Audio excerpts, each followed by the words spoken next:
What is up, everybody? Welcome to Crunch Time. We got the goods here. Small slate. It's 3 games, but we got a 3-man booth. We each cover 1 game, and we got this here. Also late, so thanks to everybody staying up, hanging out with us. Also a free show. So this is over there on the YouTube. If you are on the YouTube, smash that like and subscribe button and get ready for the greatest information you could ever ask for from 2 of the smartest minds in the biz. No pressure. 1, Mr. Andy Means. What up, Means? Oh man, nothing. I'm glad it's a light NBA slate because I want to watch this Duke team tonight. College basketball. College basketball starts. Yeah. I want to see what I know they got a dude who's supposed to be like a possible number 1 pick, Paolo Banchero, who we'll be talking about next year on NBA shows. But it's Coach K's last year, so I'm going to be much more invested in this season than I have been in past seasons. If you don't follow college basketball, and I'm that dude, I'm NBA strictly. Who is this Paulo? Like, is he a guard? Is he a big guy? Like, tell me a little bit. He's from what I know, I haven't seen much of him. So I just know he's like a forward who's big, strong, and can handle the ball. So kind of a lot of the guys they've had, I don't know what his shot's like yet, but I just know he's a freak athlete and can pass and dribble and do it all. So.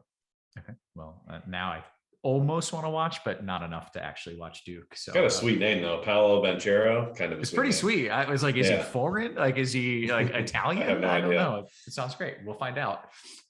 We got Tuttle as well. Tuttle grinding on the projections right now, I think, and on the Peon. What's up, man? How are you? Doing all right. I told you and Andy before the show I stepped away for some dinner, and there's literally one piece of news that could change projected ownership basically before lock came, and it came. Seth Curry's out, so changing some stuff there. Trying to make sure we got it as accurate as we possibly can. It's probably a good thing because I was just going 100% in on Seth Curry again. I was expecting 10 3-pointers again tonight, and it wasn't going to end well. God, he missed the prop last night. I know. So that's he got, I think, 5 or 6 threes up, and he hit 2, and I don't know. I was so frustrated. And frickin' Korkmaz hit all the threes. That made it even worse. We don't have a starting lineup yet, do we, Meansy, for the Sixers? I have not seen one come through. Nope. Fun. Okay. Well, when we get, I'm trying to figure out how Owen Paul Reed's going to be.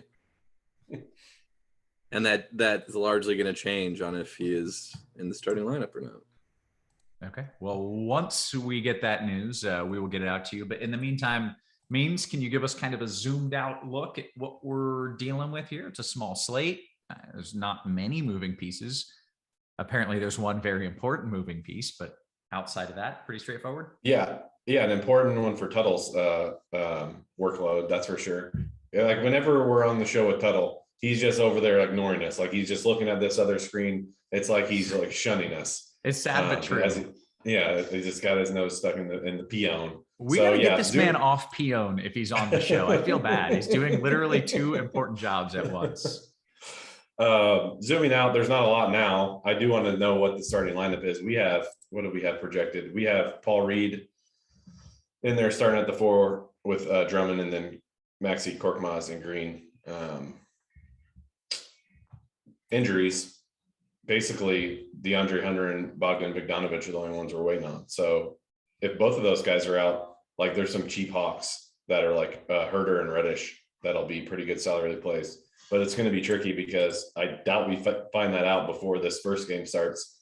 And all the best salary leaf plays, in my opinion, are in the first game. So I'm probably just going to play the guys from the first game and hope maybe just one of those guys sits or none of them. McMillan's been saying for a while he wants to rest guys and he hasn't done it. And this is like their 3rd back-to-back in 12 days or something. He hasn't rested anybody. So I don't know. And they've lost 4 in a row. So I don't think they want to rest anybody unless they really need to rest anybody. So that's a zoom out. Don't really have anything else to talk about. So well, before you go position by position, I should let the people know that generally the show is not free. Everybody, you get the free roll on YouTube tonight. If you sign up for RotoGrinders Premium, you get $10 off your first month, whether you do combo or single sport. You should do combo, but if you do single sport and get $10 off, then it's just It's flat out dirt cheap. And what we do is we go position by position. We start with FanDuel, we go to DK, and then we're going to open it up to questions. And I will take questions in our Discord, and I will take questions on the YouTube chat as well. You can get the questions in now if you want, but probably best to hold off until we kind of go through some of the position by positions. So with that said, for the newbies, Means, take it away. You did leave out one thing on premium shows. I'm usually not nearly as red, but on free shows, yeah, I come across a little more. You got to figure that out. You look, yeah. The people just think you came back from an exotic vacation. I know I'm actually still here. I'm still here. Wi-Fi is surprisingly good for being in the middle of nowhere on my own island. Right. Let's move on. All right. So what I normally do here for people I haven't watched, I go through position by position for each site. I'll start with FanDuel, then I turn over to Tuttle for tournament takes. So I have the core plays here, guys. I think you have to absolutely play for cash games. Giannis, Portis, Drummond. We're gonna mainly talk about some cheap, like basically the majority of the FanDuel build is you have one more spin here at one of the guard spots, which is like Dame or Donovan Mitchell. I kind of prefer Dame, even though he hasn't been playing great. The price tag is just not moving, and he usually is good for probably 40. And there's upside for more when he starts actually shooting the ball better. So like, I'm just going to put him in for sake of argument, because then we're just looking at this. We're just looking at guys in like the 5 to 6,500 range across the board for like the rest of your builds. Let me just fix this. I want to put Giannis in at power forward, because that's the way most of my builds have been going. We'll see why later. So yeah, so like point guard and shooting guard, a lot of these guys I'm going to talk about have multiple eligibility here. Dame's one of the exceptions. We have Paul Reed. We have shooting guard Paul Reed. Just please, if someone at FanDuel is watching, please change him from shooting guard. Just please, thank you. You fix it. He's I think it was like a one-day mistake. They've just no. I tweeted it like 10 days ago. I didn't realize that. That's brutal. So his projection will probably come down a little bit if he's not starting. So that's like Tuttle said, we kind of want to get that information. I do like Korkmaz. He's 5'4". I think he's probably my preferred of the bunch, actually. I think him and maybe like Reggie Jackson are my preferred guys in this range to be filtering in here. Maxey is 6'6" now. He's the guy who's been playing a ton of minutes, but he's also the guy who's probably going to have the rope shortened a little from Doc Rivers, just in the sense that he's been playing so many minutes and has like outwardly said how fatigued he is. So be careful with Maxey in both formats tonight. Shake 6'2", so not as nearly as good of a play as he is on DK. I do like Drew Holiday. We have him up at 32 minutes. This is his third game back, I believe. So I could see him getting there, maybe even a couple more than that. He was at like 30 last game. So long story short, Dame is my preferred spend up here. Then I like filtering in with like Korkmaz, Reggie Jackson, Reed if he's starting. And that's the majority of what I'm looking at here. Let's go to just small forward here, just to peek at a few of these guys before I bring in the power forward guys too. Korkmaz, I mentioned him at shooting guard. He has small forward eligibility. He's probably my preferred guy here. I like Terrence Mann at 5'1". These two questionable Hawks guys are fine as fill-in pieces. Like, this is just basically the guys you're looking at. This whole range across all the other remaining positions is just the way the roster construction works on FanDuel. So that's generally what I'm looking at here. Those finding maybe two of those four, depending on if you can use Korkmaz either. So that's really it. Power forward, I really think you're using these two guys. Do you have something, Roth? No, sorry. I was like yeah. typing in Twitter, telling everybody to come watch on YouTube. It's free. So you're good. Yeah, and then I think you should use these two guys at power forward. I didn't mention Yang at small forward. I think he's kind of in that mix too. Just another guy to throw into the group of 4K, 5K guys. Bojan, Covington, I guess. But yeah, you got something. I do this time for real. Yeah, I was seeing if you would go back to the well. Tonight's starting 5 from the 76ers: Shake, freaking Korkmaz, Drummond, B-Ball Paul, and Maxey. Okay. B-Ball Paul. They are starting B-Ball Paul. And no Green is no Danny Green should have your antenna up right away. Like, if I'm worried he's not going to play. Yeah, that's actually a very good point. So Because he had a hamstring, and this is the second. I'm trying to go back and see how many. I think this was yesterday's first game back, I believe. So that makes me think old Danny's not playing. Let me double check. Old guy, back to back, first game back. And it's a hamstring, man. Yeah, that was his first one. He played 30 minutes. So I would be surprised if he plays. That usually is a tell that he's not going to play. I don't know why they bring him off the bench. Maybe he's just going to be available for emergency. So again, I'm speculating. I would like a beat writer to confirm that. But now we're looking at basically 6 guys they want to play. And then Jaden Springer, Aaron Henry, and Charles Bassey. So that I literally don't know any of those 3 guys that you just named, and I like basketball. It's nor should you. So as much as they want to say they're going to extend the rotation, it sounds like they're not going to be able to do that very much. Like, these guys will play, but now the backcourt of like Maxey, Korkmaz, and Milton especially are all going to be really, really good plays. So I'm checking to see if I'm missing anything in our Slack. All right. Let's I think that's all I have. Then I'll let Tuttle. I'll kind of look and see what our guys in Slack are saying about projections. Because power forward is Portis, Giannis, and then Drummond is center. So like, there's nothing else for me to say from a cash game perspective. So I'll pass it over to Tuttle. Okay. Oh, yay, me. Yay. What are we doing? I got an upload in, and I'm going to have to do another upload, I think. Because why are you on this show now? I don't get it. We've tried to schedule. It's not ideal. Because B-Ball Paul is going to be massive chalk. We had him projected for 20 minutes on the last Pwn run. And he was still projecting at 40 or 35% ownership on DraftKings and like 44 on FanDuel. And I think it'll be significantly higher than that now that we have those minutes. I think what Meansy said was a great point on Danny Green. Huge red flag that he's not in the starting lineup. I would not take risks there. He's such a low permanent producer anyways that even if he comes off the bench, it's not like you're missing out on much. He's very unlikely to have any sort of upside off the bench where he would ruin your lineups or anything like that. So he'll probably have to have some sort of projection unless we get explicit word that he's not playing. But I would personally play it that expecting him not to play, and I would not expect to have any exposure to him in tournaments thinking he's some sneaky player or anything like that. And real quick, in projection systems, if he has to have some sort of projection, does that mean that he's actually taking away numbers from these other guards? So that's it. Good call. So and that's the exact point. Great call. Yep. That's the exact point is we'll see who we come in high on, but then we're talking about some of these two-way guys that are going to, those would be the guys that would benefit most in the scenario where Danny Green does not play. So we're in the sheet now, and I'm taking a look at it while we do this, and it looks like we're pushing Danny Green. We have him at 26 minutes currently.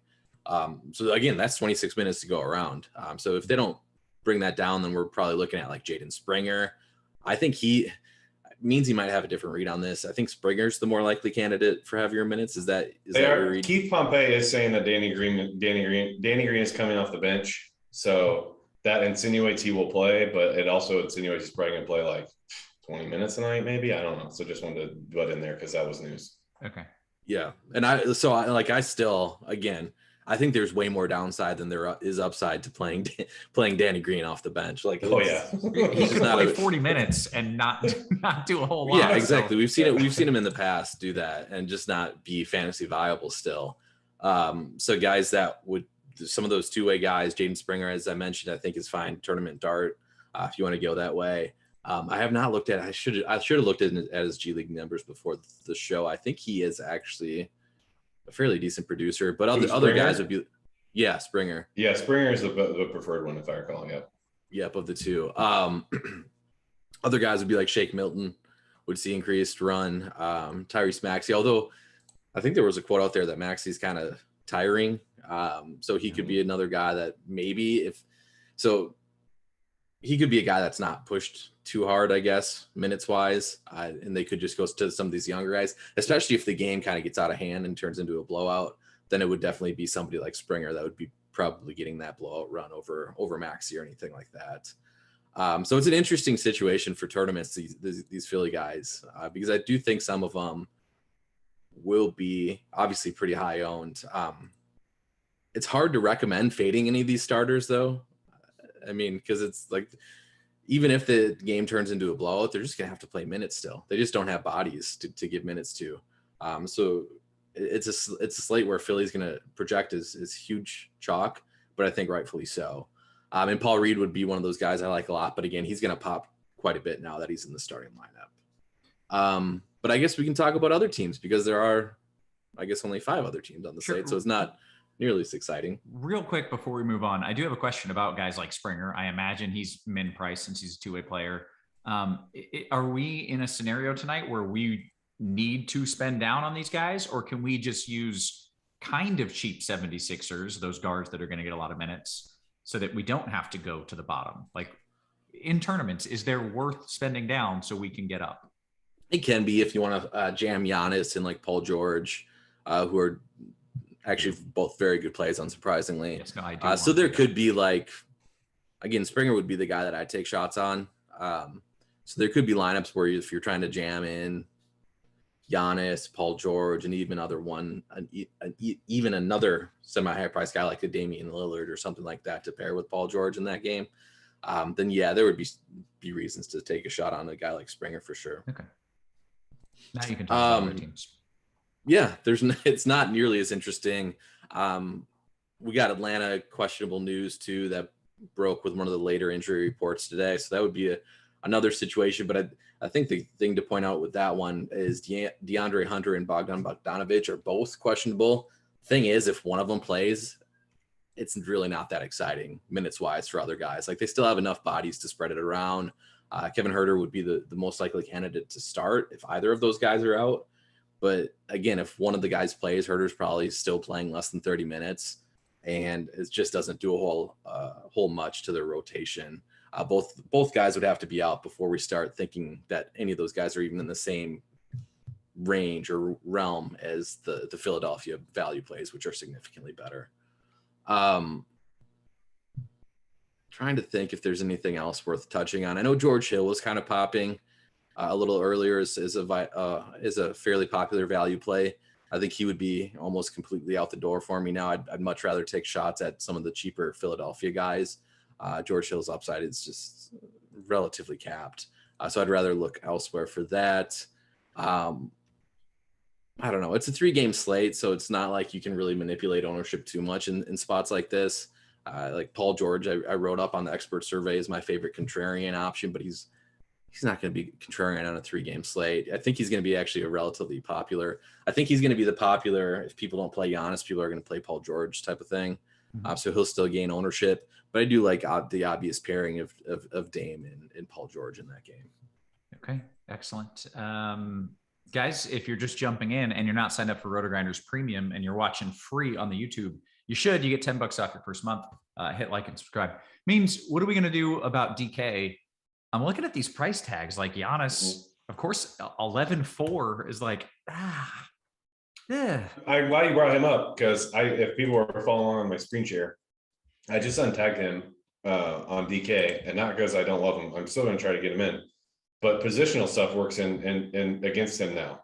Like with Paul Reed being a much better player that he's in for sure in the starting lineup. He's power forward center. Drummond is just center, and Portis is like one of the best like salary league plays on the slate, even though he's kind of in that mid tier. So then that means if you're playing those 3 guys, you're basically locked into power forward, center, forward, and util. Like that's it. Yeah, that swallows up the 4. So like you might find builds you like better with Paul George because his small forward eligibility is huge because you can like put him there. Then you can put Korkmaz at shooting guard, and then it kind of just works out better. Like if I joke all the time about like, or don't joke, but I always say, like, I always put Giannis in at power forward on FanDuel because that's what I'm used to. Even though he had small forward eligibility, I wish he had it now. It would make builds a lot smoother. But that's why I untagged him. I have a bit. He's in my shell lineup right now. I'm still going to revisit it, but that's the reason I untagged him. So he's not as much of a priority on DK. On FanDuel, it's just way easier to fit him.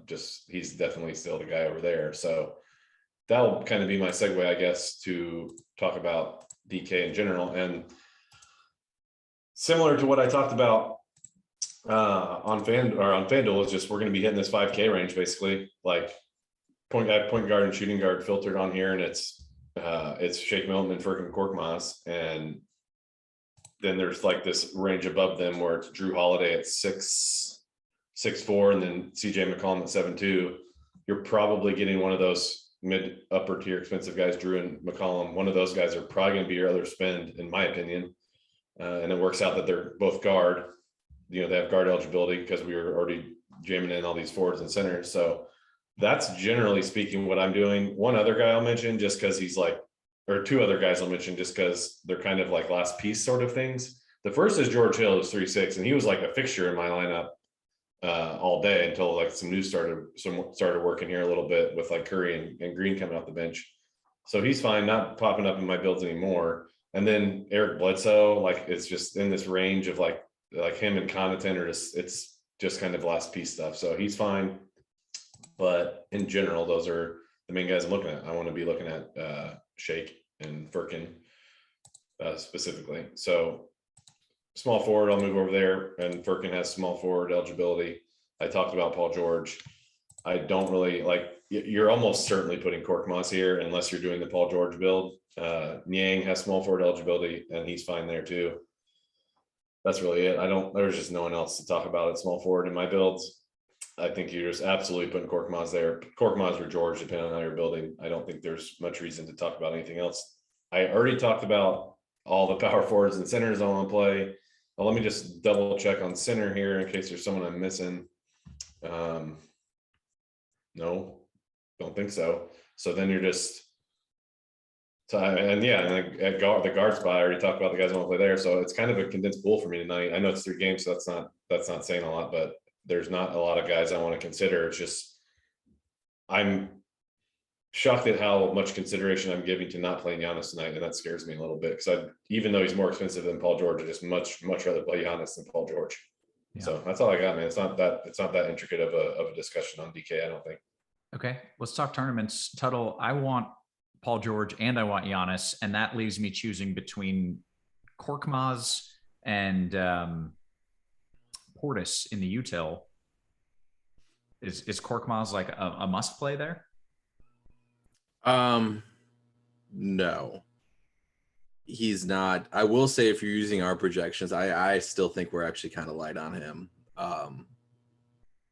We have him at 33 minutes, which I don't know. Do you think that's accurate means, or do you think that's a little light for Who are you talking about, Firkin? Yeah. 33 minutes seems light to me. I don't know. I know we're talking median projection here, right? So it's not like, but still, I'd like. It doesn't come across as like strikingly low. No, I don't think I'd go much higher. Okay. But yeah, between Portis and Firkin, Portis definitely has like the higher upside than Korkmaz, and I think Cork will be fairly higher owned now. We have it about 6% different in projection right now, projected ownership.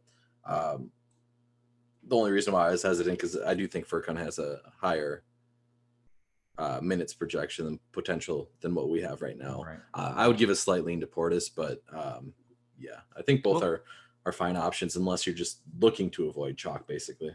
No. Let's talk about what we're doing here in GPPs. Like, what's the game plan here? Yeah, so typically there would be kind of an interesting slate with all this chalk because obviously 3 game is going to concentrate ownership in and of itself. And it's going to concentrate even more now with just this Philly news. But it's so hard to be like, yeah, just fade Andre Drummond. It's so hard to say that. He's reasonably expensive this time, at least. Like the last right, they jacked him up a little at least, but he's still not. He's like he still projects as one of the best plays just in terms of raw projection on the slate at 7,700. Like he's right up there with Giannis, who's $3,000 more. I guess my argument or the argument is that over the past couple of days, people are like, well, Drummond could get in foul trouble. Well, at 4, 5, or 5K, it doesn't matter. It doesn't matter if he fouls out. He's still going to get there. Yeah. But at this price, like you could see it going wrong at this price, right? It's possible at least, even if it's not likely. Yeah. I mean, it's just like, if you're using foul trouble for your reasoning or trying to predict foul trouble, then sure, use it whenever you want, basically to kind of push whatever you want to do. Donovan Mitchell, I think, would be like one of the guys that is higher price that is probably going to go a little bit overlooked here that actually has some sort of upside. I talked about the Damian Lillard, Paul George stack on FanDuel, and like that's my preferred stack, but it's gonna be popular. It's not gonna be low owned. If you're like just trying to play the ownership game and want to go for a low owned game stack, then it's Trae Young and Donovan Mitchell. Like both very good players, both have upside. It's just the matchup's not the greatest. But if that game goes to OT or something like that, then you're looking at a pretty decent upside for both of those guys. Drew Holiday, I think, is interesting at his price tag. I think he'll have, again, it's a 3-game slate. He's not going to go overlooked or anything like that. But if we see his minutes pushed, he could end up being an excellent play at his current price tag. John Collins is another guy that I think, just from an ownership perspective, I thought there was some risk that they might sit him on a back-to-back here because he's kind of been questionable on a decent amount of the injury reports lately. And it's still possible they do sit him, but if they don't, I think he's a decent tournament option as well.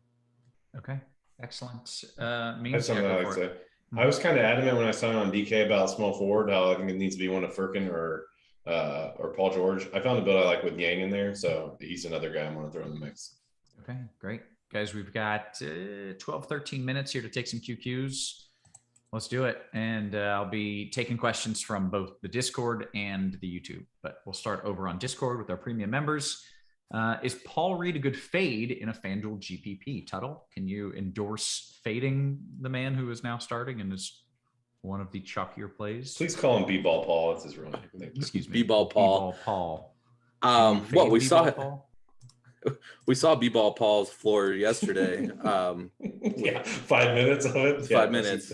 It's probably not going to happen now that he's in the starting lineup, but I don't know. We still only have him projected for 20 minutes. So we're not like some aggressive stance on him in terms of projection, and he's still rating as the second best value play on FanDuel. I think you play the guy personally. He's chalk IE on this slate. Yeah. Let me just knock this one out because I've seen it a few times already. It's how many Sixers is too many Sixers. We'll say over on DK, but means let's do it for cash and for GPPs. You want me to answer GPP also? No. You do cash. Oh, how many is too many? Yeah. Hold on. Let me look at mine to make sure I don't say too many. I don't want to lie. Drummond, Furkan, Maxey, or not Maxey, the other one. I have 5, so I think 6 is too many. All right, I was like, it's 4 or 5. Yeah. Tuttle and GPPs, is there a too many, or is there a hey, if you're going to run out 5 of these guys, you got to bring it back? No, not necessarily. No, I don't think 5's too many. It'd be different on a bigger slate, but no. Okay. I don't think 5's too many. All right. DK Cash, your boy J. Rue or Reggie Jackson? Oh, I played Drew for sure over Reggie Jackson. In a 150 on DK, what 2 stars would you prioritize, Tuttle? You got 150 lineups. What 2 spend ups are you heaviest on? This is DraftKings? Sure. Yes, it is. Giannis and PG. Okay. The boss says, any interest in Nurk over Drummond? On DK GPPs, he killed the Clippers in the last matchup. Yeah, Nurk's a fine tournament play. You just got to worry about minutes in general with him. But yes, he's a fine GPP play. Jay Frey says, hey, Meansy, am I stupid if I play Lou Will? I mean, you're speculating on both those guys being out, and even then, it's not a certainty that he soaks up a lot of minutes because they have Herter, Reddish, DeLon Wright, who played a decent amount last night too. So you're not stupid for doing it because it's a 3-game slate, and he's a kind of guy who can like win you a slate. I'm guessing he's really cheap. I haven't looked. He is 3K, so no, I don't think you're stupid for playing him in tournaments. No. Yeah, and like the dude can straight up score. Like if he gets minutes, and off the court too. Yeah. That facts. Those are facts. Can I say something real quick? Yes. Is it about him scoring off the court or no? Off the court? No. It's in regards to ownership. I'm pushing a lot of these Philadelphia guys a decent amount. But I know they might come in higher. And I think that's just worth noting. Like, based on our projections, a lot of these guys aren't going to be like, we're conservative in a lot of these projections. I've already talked about Furkan, how I think he's probably a little bit low on what I would personally project him at. Paul Reed, like 20 minutes, you could argue is probably a little low as well. And I'm manually boosting a lot of these guys as much as I can. But I know there are other places that are projecting a much tighter 6-man rotation with heavier minutes to all those. And that's going to affect ownership. And I think that's worth noting, that I think these Sixers guys are probably going to come in a little higher than what our ownership projections are going to tell you guys. Okay, fair enough. Let's see. FanDuel single entry Tuttle. Paul George and Milton, or Giannis and Reggie Jackson? Giannis and Reggie. Means GD says, do Milton and Furkan Korkmaz negatively correlate? Yeah, I mean, probably, but they're both like 5K on DraftKings, so I'm less worried about it, especially on a 3-game slate. Okay. FanDuel Cash, Rjax and Man, or Drew and Hunter? That's a tough one. I don't have a strong lean. Slightly lean the first one, but it's not strong at all, so I would go with what you want. Okay. Robbie says, DK Cash, what's the word on Maxey in Cash? He was the guy who they said he was complaining he was tired, basically. On DK? Yeah. Yeah, I'm not too interested in him because he's also like the most expensive of all these guys, if I recall. So he's also been crushing. Yeah, but he's also been crushing like a ton of minutes. Like, yeah he's 6'2", and we have him at 30. Yeah, so we have him at 32 minutes. So I'm not considering him, but I'm like, he's played 39, 44, and 44. So yeah, he's been crushing. We have him at 32. Massive difference of playing time. Yeah. See that, and he's the guy that stood out the most to me when doing projected ownership, because I know he ended up being chalk last night, and the way our stuff is projecting him, he's just not going to project as chalk, but he'll be higher owned than what we're pushing out for ownership projection. Are people seriously projecting a 6-man rotation tonight? Well, or at least tighter than what we are, yes. So Okay. Doc said they're playing 10 guys. Right. That's according to someone in chat. And that's how we're projecting. I linked that in the article this morning. Yeah, like he said that after the game last night, because he's like, these guys are just like wiped. We have to play 10 guys. And like, he could be blowing smoke, but I mean, that's literally the decision maker of who plays and who doesn't, saying we have to play 10 guys. So he does blow a lot of smoke, but it makes sense. They've been playing these guys a ton of minutes, and they're on the second night of a back-to-back. So yeah. Jay Mango says, classy Mike Conley. Is that classy? I like that nickname. In a FanDuel GPP, any interest in classy Mike Conley? I hate playing Mike Conley. It's not bad. I just don't. Yeah, whenever there's a full roster, I just like barely ever consider it. Okay, that's fair. Can you ask him to put in chat that we can revisit after why he called him classy Mike Conley? Yes, I would like to know why he is classy Mike Conley. I approve, but I'm curious. Hassan Whiteside in a DK GPP. He is not somebody I considered. Mark Flores, DK GPP, Milton or Conley? Of course, we get the most GPP questions ever on the show. No, I'll take GPP. Total, do your projected ownership. I got, what was it? Yeah. All right. It's DK GPP means Milton or Conley. I would still play Milton. Any Trey Young love, cash or GPPs means? Not for cash. He didn't pop up in anything, but I definitely have interest in GPPs. Like on DK, basically everyone I talked about was either like, as high as I went on like optimal builds was like CJ McCollum at 7-2.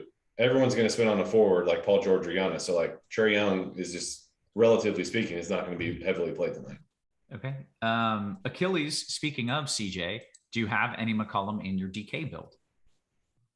I have been going back and forth between like a him and a Drew. I'm getting one of them. Let's just leave it at that. Yeah. All right. DK Cash, Nyang or Kennard? I got to go Niang on that one. DK GPP means Powell or Grayson? I'll go Powell on that one. I feel like Grayson's game log is a little too fluffy. And came out with some crazy shooting performance out of nowhere against the Knicks. Yeah. So I'd go Powell on that one, yeah. Any man in a FanDuel GPP?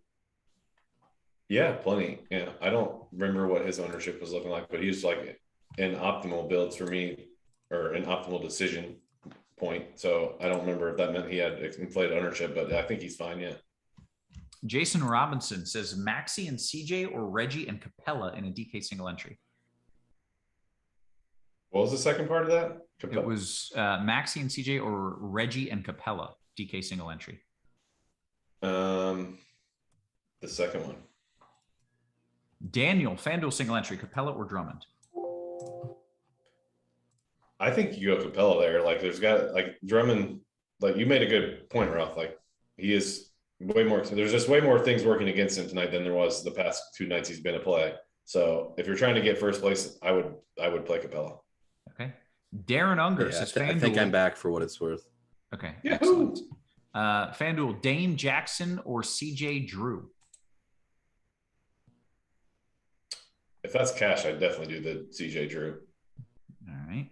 Jumping right back into the Discord here. DK Cash, Achilles. 3v3 means Drew, Reggie Jackson, and Paul George, or CJ McCollum, Nyang, and Giannis. I think they're both fine. I'm leaning towards doing the Giannis one just because I think it's silly not to play him in cash games no matter what the projection says. Yeah. Hey, Beerman, last piece. Bogdanovich, Clarkson, Jingles, or Mann? All right, say that one more time. Yeah. Last piece. I'm here, I Bogdanovich, promise. Clarkson, Joe Ingles, or Mann? Man. Freya's DK Cash means this is a 2v2. Okay. V2. Just ask it. I'll figure it out. Yep. Holiday Reggie versus Maxi Reggie versus Maxi Holiday. You said just ask it, I'll figure it out. I know that really broke my brain. Play Holiday. So then it's Reggie. Holiday and Reggie would be my answer if that. Okay. I think that was it. So maybe next time say 2 of Holiday, Reggie, and Maxi. You sure? Maybe that's the best way for that guy to ask that question. Yeah. Like, just ask it. I'll figure it out. I was like, I did not figure it out. DK Cash, do I sit Milton or Maxi to get McCollum and Paul George? In cash, you're worried about Maxi because of the minutes. Right? I mean, I'm not worried about him. He's going to play. He's just overpriced for his minutes. So I don't know if I answered that correctly or not. Mellow Rose, Dame or Mitchell in FanDuel Cash? I would play Dame personally. Luke Cage, Terrence Mann or Grayson Allen? Last piece, FanDuel, DK GPP total. Man, or who was it? Grayson Allen. Man. All right, you got less than a minute left. Get those lineups in. DK Cash, George and Lillard or Giannis and McCollum? Spend up question. Easily the second one for me. Easy. That's easy. It's easy. Jay Mango says his former coach, Fizdale, called him, what was it, Classy? I don't even Classy remember. Mike Conley? Classy Mike Conley, because in his career, he's never received a technical when he was on the Grizzlies. Okay, I do remember that, and I do remember that stat, and I also remember Fizdale is the guy who said, take that for data. About that or about something else? About analytics. Oh. Ugh. And then stormed out off the press conference. Yeah, it's brutal. I don't trust people who have never had a technical. Like, I don't trust you. Hey, he's my fellow high school alumnus. Take it easy on Classy Mike Conley. You don't have enough like heart and anger in you if you've never got, like, especially if you've never gotten a flagrant. I really don't trust you. So maybe like Jokic and Markieff Morris is what you're insinuating? Those are my boys. Yeah, I trust them. Who are on Twitter now? The Jokic brothers are on Twitter now. I saw that tweet and I was 100% certain it wasn't actually them, but then apparently it is confirmed. And we're locked right now, by the way, if everyone didn't know, because we're talking about the Jokic bros on Twitter. Hey, real quick before you go, first off, we still take some questions post-lock. We can look at some ownership because we've got these 76ers guys coming in. Yeah, so we can look at ownership. Very eager about this. And let's see how wrong Tuttle is. This is going to be great. And hit like and subscribe if you're over there on YouTube, because this was a free show. And sign up for RotoGrinders Premium. You get $10 off. So that's the list of things you should do. Maybe not in that order, but you should do all of those. That was a run-on sentence. And All right, let's look at some of this ownership here. I'm gonna pull up. I'll look on my phone. I don't think our results DB will be up yet. I'll let you guys know what the big money tournaments are doing by looking at my contests. I got the I got the CSV open for the $10 one, so we can see. Okay. Wow, Bobby P edged out Andre Drummond at 63%. What did we were around that all day for him, and me manually pushing Philly people dropped him a little bit. Springer in the big $1 tournament. I know that's what everyone wants to know. You played Springer? I played Springer. He's 0.27. There you go. Oh, right. 0.27. You just gotta hope that's not bad, man. I love it. The blowout, baby. Let's go. Let's go. Give me that blowout. See, so Tyrese Maxey, who we were talking about as a point of contention, he is at 30.7%. I got him up to 27% in the ownership projections, and I had to boost him a lot. Not good enough. It's very close. It's very good. It's a good job. Paul Reed's off though because I boosted him too much. This is the big $10 on DraftKings we're talking about. Paul Reed's 32%. I gave him one final budge up to 45%. So I came in too hot on Paul Reed. I mean, he seems like a good play. Yang's only 12% in that. Let's go, minivan. Yeah, what did we come in? Yang, we had him projected for 14%. So nice, good job, Tuttle. Look at you, Tuttle. Giannis. What do you have Giannis at? Yeah, he's at 46. We had him at 44.4. So we were okay, Tuttle. Let's go, Tuttle. Basically, I did not push Furkan enough, which actually we had. This is why it's so tilting, because until the final two pushes, we had Furkan is easily the highest non-Drummond sixer, which is what he was. He came in at 55%. The last upload was 42.6%. Can I go on a mini tangent here? Please, yes.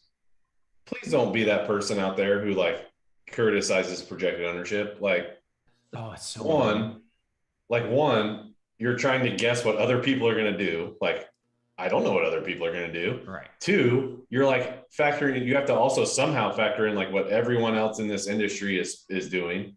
Like, it's just there's not even like to say it's an inexact science doesn't even do it justice. Like, it is impossible to even get close sometimes. And like the fact that Tuttle's saying he's like 2 percentage points off on a lot of these guys is impressive. So just please don't be the person who like complains about projected ownership, unless it's like, oh, you got this guy for 0% and he was 80. Like, if it's something like that, sure. But right, if it's way off, it's understandable. But those 2 points that you mentioned the most, like that was an issue last night with the 76ers. Again, I work with what our projections say, right? If our projections have the 76ers as a bigger rotation than what else is out there, there's only so much I can do to push that manually. Yeah. And then even if other people are like saying someone is a better play or a worse play, then you also have to say, well, are people going to listen to that? Or are people going to listen to that? And like, it's just impossible. Yeah. So you don't know recency bias either, like with the Paul Reed thing. Like if yesterday didn't happen, Paul Reed probably is 50%. So I didn't know that people complained about projected ownership until yesterday. I found myself in the non-premium NBA Discord. And the first thing I saw was people complaining about ownership. And I was shocked because I agree. That was the premium. That was the premium. Was that in the premium that I saw that? Yeah. Oh yeah. It just seems like, oh, okay. Like, do you think you could do better? It seems like a very difficult job to like complain about. I don't know. It's probably the same people who complain about weather during baseball. I was just about to say, complain about weather like that. If you can't get that right, then you have a problem. Right. All right, that's a good note to end it on there. That was a blast, guys. Can I say one thing though? Yeah, come with it. This wasn't a hard one to get right, but Andre Drummond in the $10, 62.83% is his own. Mm-hmm. We had him at 62.9. That's amazing. Drop your Yeti, Mike Tuttle. That's Jamino. That's all Jamino right there. He's created some amazing system that gets it fairly close. That just needs some minor tweaking here and there. Yeah, that's pretty incredible. All right, good stuff as always, gentlemen. Excellent working with you. for Meansy, for Tuttle, and who's producing? Steve working hard behind the scenes. Thank you. We appreciate you. We love you. And we will catch you tomorrow. Sign up for RG Premium. You have been crunched.